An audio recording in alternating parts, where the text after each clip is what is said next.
Kasus Bambang Pamungkas dengan Amalia Fujiawati memasuki babak baru. Rupanya hasil tes anak Amalia Fujiawati sudah keluar. Hasilnya, diketahui, tes DNA dilakukan dengan menggunakan sampel gen Abel, yang merupakan anak kandung Bambang Pamungkas dari almarhum istri pertama, Olga Arkanggela. Dari hasil pemeriksaan DNA, diketahui Ayu Anjani dan Jen Abel memiliki tingkat kemiripan yang tinggi yakni 92,3%. Mengetahui bahwa Ayu Anjani merupakan darah dagingnya, Bambang Pamungkas justru tidak berkomentar sama sekali. Mereka no comment, kata kuasa hukum Amalia Fujiawati, Wati Trisnawati kepada Grid.id, Kamis, tanggal 2 September tahun 2021.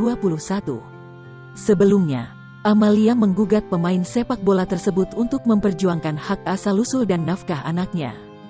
Gugatan itu dilayangkan ke Pengadilan Agama Jakarta Selatan beberapa waktu lalu. Untuk memperkuat bukti-bukti, Amalia melakukan segala cara termasuk tes DNA. Amalia Fujiawati berharap dengan melakukan tes tersebut, Bambang Pamungkas dapat mengakui sang anak sebagai darah dagingnya.